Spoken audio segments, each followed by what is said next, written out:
باللہ من الشیطان اللعین الرجیم بسم اللہ الرحمن الرحیم الحمدللہ رب العالمین والصلاة والسلام علی رسول الثقلین محبوب رب المشرقین و رب المغربین جد الحسن والحسین مولانا و مولا الثقلین ابی القاسم محمد وعلی اہل بیت الطیبین الطاہرین المعصومین علیہم الصلاۃ والسلام اما بعد فقد قال رسول اللہ صلی اللہ علیہ وآلہ وسلم ذکر علی عبادہ۔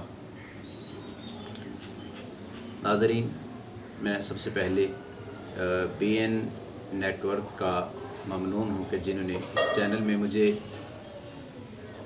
بلا کر ذکر علی ابن ابی طالب علیہ السلام جیسی عظیم عبادت کا موقع فراہم کیا۔ سب سے پہلے میں یہ چاہتا ہوں کہ رمضان المبارک کی ان راتوں کا تذکرہ کروں کہ جن راتوں کی عبادت کو اللہ نے بہت فضیلت دی ہے۔ خصوصی طور پہ سب سے پہلے تو یہ عرض کروں کہ ہمیں اللہ کا بہت زیادہ شکر ادا کرنا چاہیے کہ جس کریم اللہ نے ہمیں زندگی میں ماہ رمضان المبارک کی عظیم سعادتوں، رحمتوں اور برکتوں کو سمیٹنے کا موقع فراہم کیا۔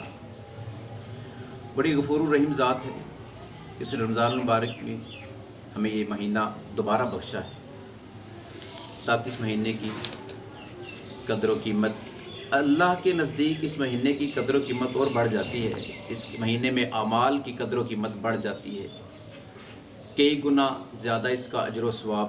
اور خصوصی طور پہ اس ماہ رمضان کی جو طاق راتوں کا ذکر بڑا خصوصی طور پہ کیا گیا ہے، اور یہ لیلۃ القدر ہے وہ بھی اب کتابوں میں ملتا ہے کہ جفت راتوں میں نہیں بلکہ طاق راتوں میں تذکرہ کیا گیا ہے یہ لیلۃ القدر کا۔ اور پھر یہ ہے کہ اس ماہ مقدس میں اعمال کی قدر و قیمت اس طرح بڑھ جاتی ہے، ثواب کئی گنا بڑھ جاتا ہے۔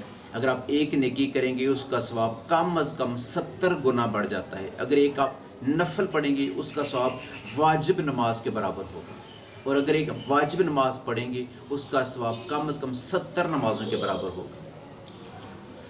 تو میں اللہ کا شکر ادا کرنا چاہیے۔ پھر میں ساتھ ساتھ یہ ذکر کرتا چلوں جو طاق راتوں کی بات کر رہے تھے ہم، طاق راتوں کو بڑی اہمیت دی گئی، اور پھر یہ وہی مہینہ ہے کہ جس مہینے میں اللہ فرما رہا ہے کہ بسم اللہ الرحمن الرحیم انا انزلناہ فی لیلۃ القدر وما ادراک ما لیلۃ القدر۔ اللہ فرما رہا ہے کہ انا انزلناہ فی لیلۃ القدر، ہم نے اس کو یعنی اس قرآن کو قدر والی رات میں نازل کیا۔ یعنی جو قرآن ہے یہ نازل ہوا ہے لیلۃ القدر میں، اور لیلۃ القدر جو ہے وہ اسی مہینے کی طاق راتوں میں سے ایک رات ہے۔ اب علماء یہ متفقہ طور پہ فیصلہ نہیں کر پائے کہ وہ طاق راتوں میں کون سی رات ہے، 19 ہے، 21 ہے، 23 ہے، 25 ہے یا 27 ہے 5 میں سے ایک۔ ان طاق راتوں میں قرآن کا نزول ہے جس کے بارے اللہ فرما رہا ہے بسم اللہ الرحمن الرحیم انا انزلناہ فی لیلۃ القدر، اور پھر اللہ فرما رہا ہے وما ادراک ما لیلۃ القدر، تمہیں کیا ادراک، تم کیا جانو کہ یہ لیلۃ القدر کیا ہے، یہ قدر والی رات کیا ہے۔ مالک یہ قدر والی رات کا ہمیں نہیں پتہ۔